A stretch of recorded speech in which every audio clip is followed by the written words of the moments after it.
Oke, bismillahirrahmanirrahim. Assalamualaikum warahmatullahi wabarakatuh. Selamat pagi dan salam sejahtera untuk kita semuanya. Pagi hari ini kita akan mempelajari struktur atom. Oke, ketika masih di sekolah menengah pertama, apakah kalian pernah membayangkan apa itu struktur atom? Jadi, pada abad ke-19, para ilmuwan melakukan penelitian untuk menentukan struktur atom.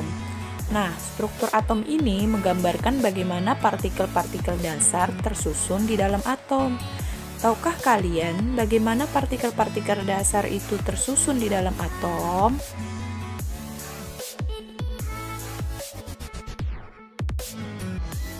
Dahulu kala, para ahli meyakini kebenaran bahwa model atom yang menggambarkan atom terdiri dari inti atom, nukleus yang berukuran kecil, dan elektron-elektron yang berada sebagai awan di seputar inti atom. Inti atom terdiri dari proton dan neutron. Nah, sekarang perhatikan gambar di samping ya. Atom terdiri atas 3 macam partikel dasar, yakni proton, neutron, dan elektron. Proton dan neutron berada di dalam inti atom. Nah, sedangkan elektron berada dalam ruang seputar inti. Sampai di sini sudah tahu kan yang mana inti atom, proton, neutron maupun elektron? Oke, yang pertama ada proton. Proton adalah partikel yang bermuatan positif atau disebut juga dengan ion positif. Nah, proton memiliki lambang seperti gambar berikut ini. Nah, dengan keterangan P adalah lambang proton, plus 1 adalah muatan, dan 1 adalah massa. Nah, selanjutnya ada partikel yang bermuatan listrik negatif atau partikel dengan muatan negatif, maka disebut dengan elektron. Nah, elektron dilambangkan sebagai berikut ya. Dengan E adalah lambang elektron, negatif 1 adalah muatan, dan 0 adalah massa.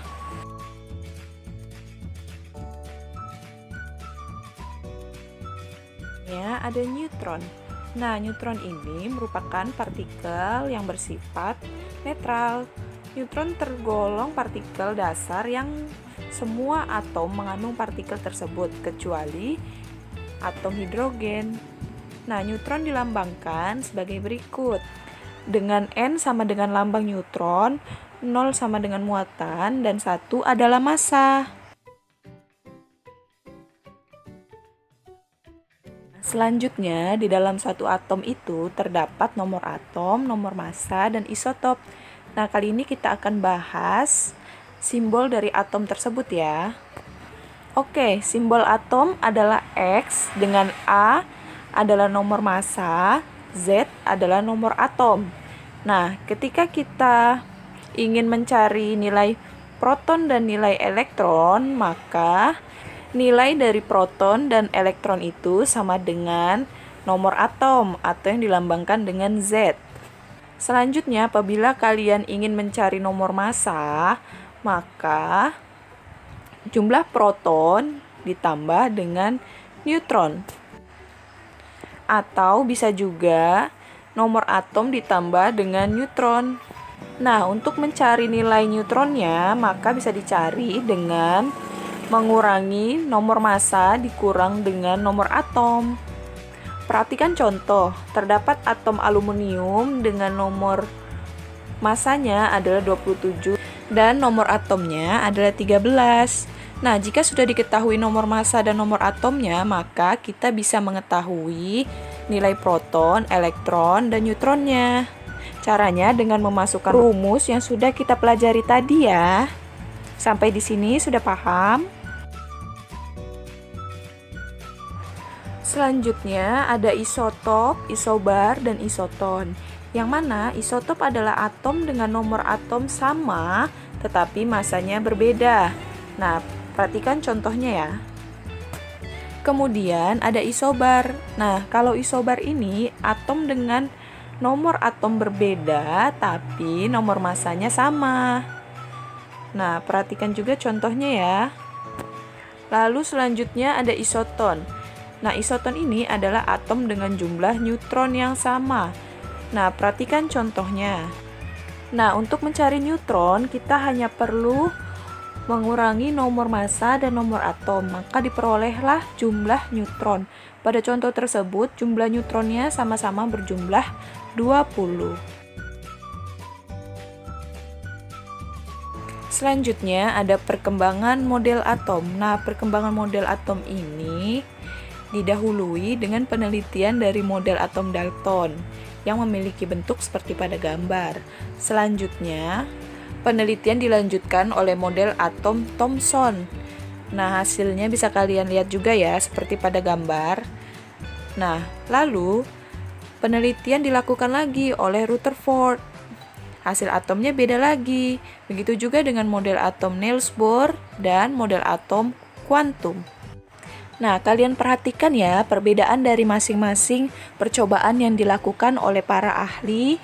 Nah, setelah ini silakan kalian buat catatan mengenai perkembangan model atom beserta gambarnya yang dibuat di buku catatan kalian ya.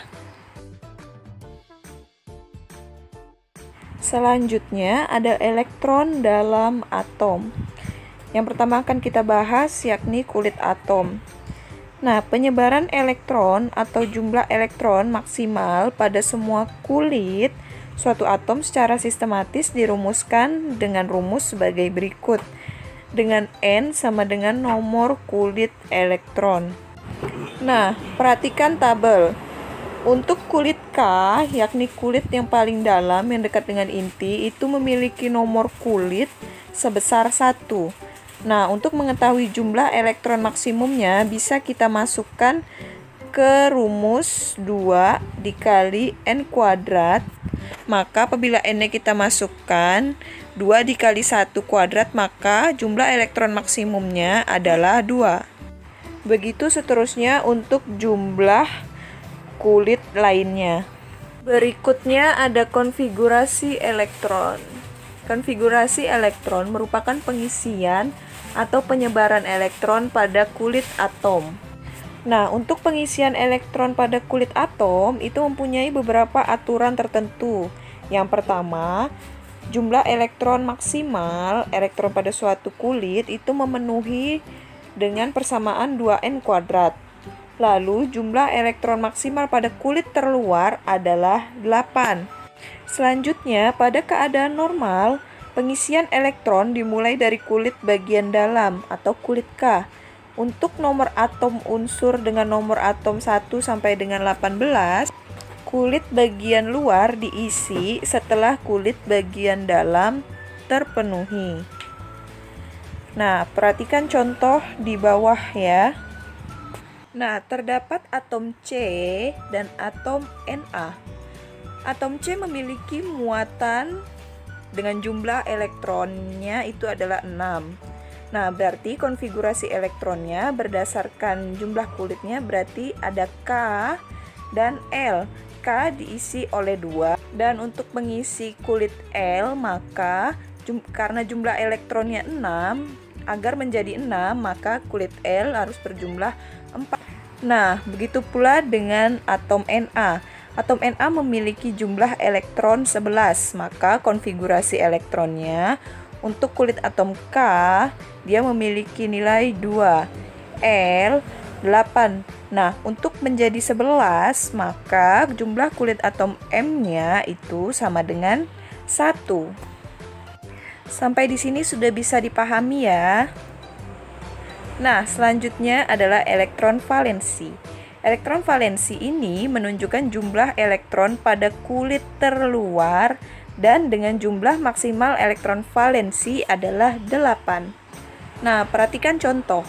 Untuk atom hidrogen, dia memiliki jumlah elektron dengan nomor atomnya 1, sehingga konfigurasi elektronnya hanya 1 dan elektron valensinya juga adalah 1. Nah, sekarang kita lihat contoh yang lebih spesifik ya. Misalnya itu ada kalium. Nah, kalium memiliki jumlah elektron atau nomor atomnya itu ada 19. Maka konfigurasi elektronnya adalah 2, 8, 8, 1. Nah, sekarang elektron valensinya yang mana? Elektron valensinya adalah 1 karena 1 terletak pada kulit paling terluar. Sampai di sini sudah cukup jelas ya, anak-anak. Nah, selanjutnya kita akan mempelajari mengenai bilangan kuantum. Bilangan kuantum digunakan untuk menentukan kedudukan atau posisi elektron dalam atom ditentukan oleh bilangan kuantum, yang merupakan hasil perhitungan persamaan Schrödinger. Ada 4 bilangan kuantum, yaitu bilangan kuantum utama dilambangkan dengan n kecil, lalu bilangan kuantum azimut dilambangkan dengan L kecil, bilangan kuantum magnetik dilambangkan dengan M kecil, dan bilangan kuantum spin dilambangkan dengan S kecil. Untuk bilangan kuantum utama, azimut dan magnetik itu menyatakan posisi suatu elektron dalam atom, sedangkan bilangan kuantum spin itu menyatakan arah putaran dari elektron. Oke, pertama kita akan bahas bilangan kuantum utama atau N kecil. Elektron berada pada tingkat energi tertentu. Nah, bilangan kuantum utama ini menyatakan bentuk ukuran dan tingkat energi orbital. Semakin besar N, maka semakin besar orbitalnya. Elektron-elektron yang beredar di kulit K misalnya mempunyai energi paling kecil, dengan nilai N-nya sama dengan 1. Nah, untuk kulit L dengan nilai N2 yang jaraknya lebih jauh dari inti dibandingkan kulit K, memiliki elektron yang beredar dan mempunyai energi yang lebih besar dibanding elektron-elektron di kulit K. Jadi dapat disimpulkan, semakin jauh suatu kulit dari inti atomnya, maka semakin besar energi yang dimilikinya. Selanjutnya ada bilangan kuantum azimut atau L.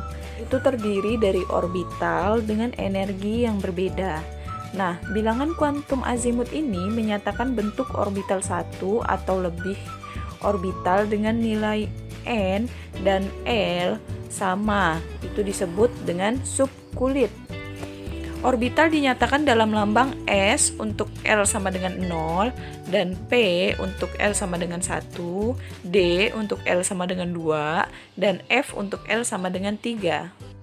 Nah, banyaknya orbital pada tiap kulit sesuai dengan harga atau nilai N-nya. Harga L dimulai dari 0 sampai dengan N dikurang 1.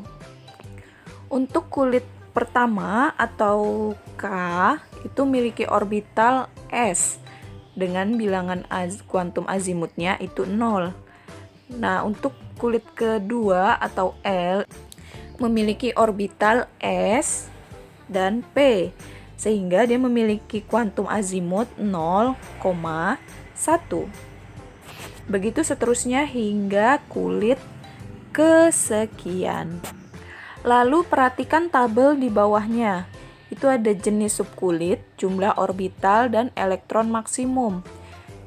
Misalnya subkulit S itu memiliki jumlah orbital 1 orbital. Nah, untuk satu orbital itu memiliki elektron maksimum sebesar 2 elektron.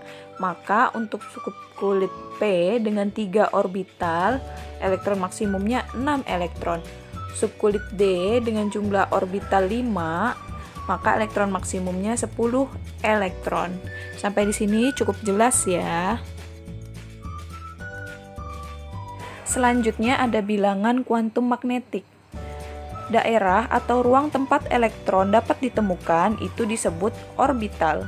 Nah, bilangan kuantum magnetik ini menggambarkan orientasi orbital.